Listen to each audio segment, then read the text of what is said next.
الحمد لله وحده والصلاة والسلام على من لا نبي بعده أما بعد فأعوذ بالله من الشيطان الرجيم بسم الله الرحمن الرحيم يا بني آدم قد أنزلنا عليكم لباسا يواري سوآتكم وريشا صدق اللہ العظیم۔ معزز سامعین، آداب زندگی کے عنوان سے مختلف امور پر، مختلف اعمال پر ہم ان کے آداب کو بیان کرنے کی کوشش کرتے ہیں۔ اس حوالے سے آج آپ سے لباس کے آداب پر ہم گفتگو کرتے ہیں۔ اسلام میں لباس کی اہمیت کیا ہے؟ یاد رکھو، لباس میں اللہ تعالیٰ نے ایک مسلمان کے لیے ایسا لباس پہننے کو ضروری قرار دیا جو شرم و حیا والا ہو، غیرت و شرافت والا ہو، اور انسان کے جسم کی پردپوشی کرنے والا ہو، گرمی سردی سے جسم کی حفاظت کرنے والا ہو۔ اور مسلمان ہونے کے ناطے ہمارے لباس سے اسلامی تہذیب و تمدن نظر آئے، اور وہ لباس ایک مسلمان مرد عورت کے ساتھ خوبصورت بھی لگے۔ اسی لیے اللہ تعالیٰ نے سورہ اعراف میں فرمایا، یا بنی آدم قد انزلنا علیکم لباسا یواری سوآتکم وریشا، اے آدم کے بچوں، ہم نے تم پر لباس کو نازل کیا ہے جو تمہارے جسم کے قابل شرم حصوں کو چھپاتا ہے اور پھر وہ تم کو خوبصورت لگتا ہے، تمہاری زینت کا اور تمہاری حفاظت کا وہ ذریعہ ہے۔ اللہ تعالیٰ نے یہاں لفظ استعمال کیا ریش۔ ریش کا اصل لغت میں معنی پرندے کے پر کو کہا جاتا ہے، اور اگر دیکھا جائے تو پرندے کا جو پر ہے اس سے پرندے کو دو چیزوں کا فائدہ ہوتا ہے۔ وہ پر پرندے کے بدن میں ہے تو اس کے ساتھ خوبصورت لگتا ہے، اور دوسرا یہ کہ یہ پر جب اس کے جسم پر ہیں تو اس کی وجہ سے پرندے کی حفاظت ہوتی ہے۔ تو اللہ تعالیٰ نے لباس کے لیے فرمایا کہ وریشا، کہ لباس شرم و حیا کے حصوں کو چھپانے والا بھی ہو، اور اس کا دوسرا بڑا مقصد یہ ہے کہ یہ انسان کے گرمی سردی سے، مختلف موسمی اثرات سے انسان کی حفاظت کرنے والا ہو۔ لباس کا مقصد زینت و آرائش اور موسمی اثرات بھی ہیں۔ پردہ پوش ہونا لباس کا ضروری ہے، لباس پردہ پوشی کا ذریعہ ہو، اور جس لباس کے اندر پردہ پوشی نہیں ہے وہ لباس کتنا ہی محترم ہو، کتنا ہی معزز لگے، کتنا ہی خوبصورت لگے، اسلام میں اس کو لباس نہیں کہا جاتا۔ لباس کے اندر پردہ پوش ہونا، مرد عورت کا ستر اس کے اندر جو نہ چھپ جائے، اس کے شرم و حیا کے مقامات کی حفاظت ہو جائے، تو ایسے لباس کو اسلام نے پسند کیا ہے۔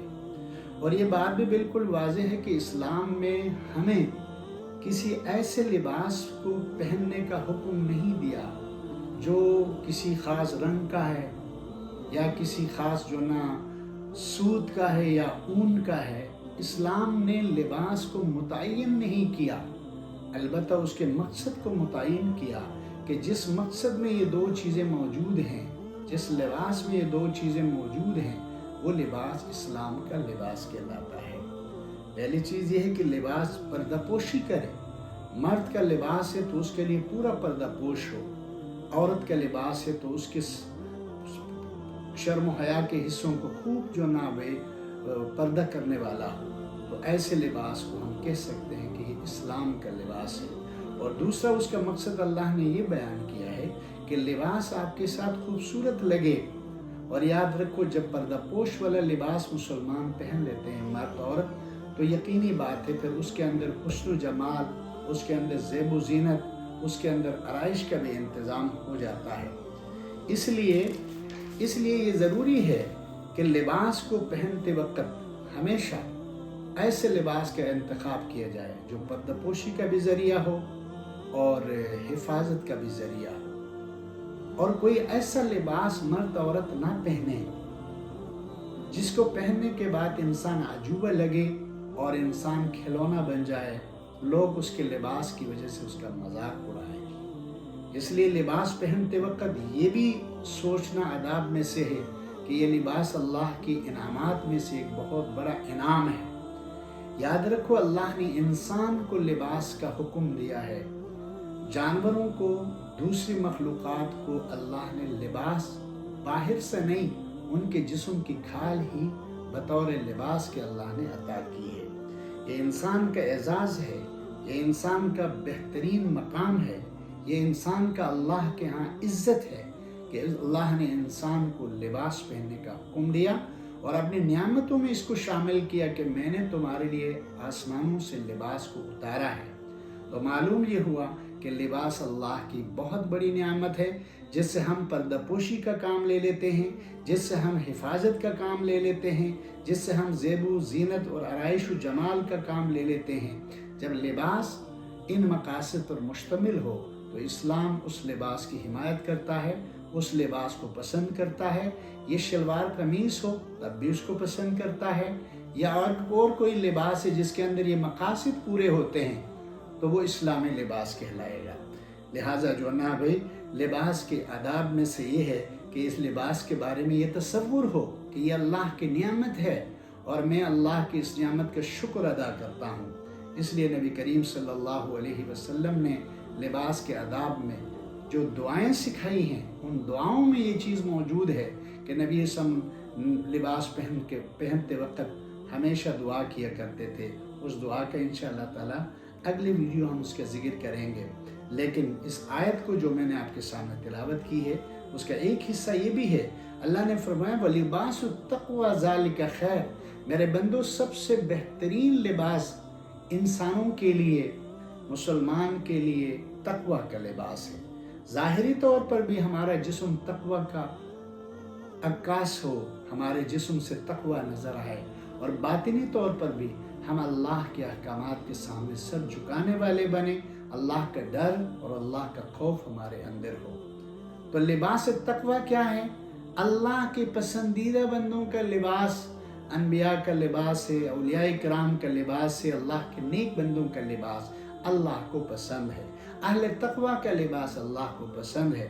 لہٰذا جو نا بھائی، اسلام نے لباس کو متعین کرنے کے بجائے، کسی رنگ کو، کسی کپڑے کو متعین کرنے کے بجائے، اللہ نے لباس کے مقاصد کو بیان کر کے بتا دیا کہ جس لباس کے اندر شرم و حیا کی حفاظت ہے، جس لباس کے اندر شرم و حیا والے مقامات چھپ جاتے ہیں، ان کے اوپر پردہ ہو جاتا ہے، اور جو لباس اس کے ساتھ ساتھ پہننے والے کو خوبصورت بھی لگے اور دوسرے لوگ اس کو پسند بھی کرے، وہ اسلامی لباس ہے۔ یہ شلوار قمیص ہے یا پینٹ شرٹ ہے، اگر آپ کے اندر یہ مقاصد پورا کر رہے ہیں، وہ لباس آپ کا شرعی اسلامی لباس ہے۔ اللہ تعالیٰ مجھے اور آپ کو سمجھ عطا فرمائے، آمین یا رب العالمین۔